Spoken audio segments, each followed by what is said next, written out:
অনেক বছর বাদে আমি এই রকমভাবে রং মেখে ভূত হলাম। তাহলে চলো গল্পটা প্রথম থেকে বলা যাক। এই ভ্লগটা কিন্তু এবছরেরই হোলি খেলা 2025-এর রং দোলের দিন। জাস্ট হোলির একদিন আগে গ্যাংটক থেকে আমি ফিরেছিলাম, আর সেদিনকে পায়েলকে ডেকেছিলাম। আমার একটা কাজ ছিল, সাথে আমাদের হোলির দিনকে ইনস্ট্যান্ট ফটোশুট ছিল। সেই দিনকে আমি সকাল 10টার সময় উঠতে না উঠতে বৌদি ঘরে এসে চুব্বু রং মাখিয়ে দিল। ব্যাস, তারপরে শুট ভুলে গিয়ে রং খেলতে নেমে পড়লাম রাস্তায়।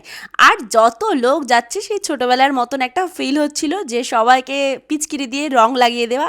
আর এই বছরের হোলি খেলাটা এত স্পেশাল কেন আমাদের রং খেলাটা বাড়িতে হয়েছিল, কারণ পুচকু এবছর প্রথম রং খেলছে, ওর জন্য টুকটাক পিচকিরি রং এগুলো আনতেই হয়েছে। রং খেলা কমপ্লিট করে 1:30-2 নাগাদ ওপরে গিয়ে একদম মেকআপ টেকআপ করে রং তুলে রেডি শাড়ি পরে হয়ে যায় আমি রাজবাড়ি যাওয়ার উদ্দেশ্যে। হ্যাঁ, এবছর আমি রাজবাড়িতেই ফটোশুট করব ভেবেছিলাম, কারণ হোলি শুট আমি প্রতি বছর, এবছরও সেটার অন্যথা কিচ্ছু হয়। একদম একটা হলুদ শাড়ি পরে রাজবাড়িতে চলে গেছিলাম। আর এই হচ্ছে শুটের কিছু ক্লিপস, মেনলি তো ফটোশুটের জন্য যাওয়া। সেই ফটোগুলো আমার ফেসবুক ইনস্টাগ্রামে পোস্ট করা আছে, তোমরা চাইলে দেখে আসতে পারো। আর একটা সুন্দর ভিডিও বানানো আছে, যেটা আমার ইনস্টাগ্রাম, ইউটিউব, ফেসবুক তিনটেতেই আছে। আমি ইনস্ট্যান্ট ভিডিওটা এডিট করে পোস্ট করে দিয়েছিলাম। আর রং তুলের ভিডিওটা একটু আসতে দেরি হয়ে গেল, কারণ ওই যে বললাম আমাকে অনেক দিক সামলে কাজ করতে হয়। ব্লগ যেহেতু আমার করতেই হবে, ডেলি লাইফ ব্লগ আমি তোমাদের সাথে শেয়ার করি, ভালো লাগে শেয়ার করতে, আর তার জন্য সেই ব্লগগুলো ড্রাফট ক্লিয়ার করতে হবে। শুট কমপ্লিট করে আবির যেটুকু বাকি ছিল সেটা দুজনকে মাখিয়ে দিই। ভাবা যায় রং দোলের দিন ফটোশুট, রাজবাড়িতে গিয়ে